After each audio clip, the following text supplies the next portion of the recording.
BCBA Task List 6th edition from BACB. Distinguish between motivating operations and stimulus control.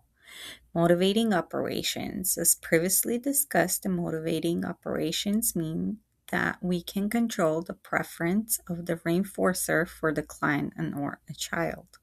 Stimulus control.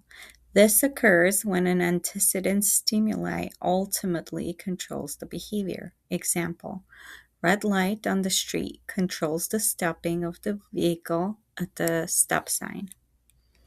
Furthermore, motivating operations are under the control of the clinician as reinforcing agents, whereas the stimulus control is an antecedent stimuli leading to a behavior which again can be controlled by the manipulation of the environmental contexts by the clinician. If there are further questions regarding this, please leave them in the comments section. Thank you.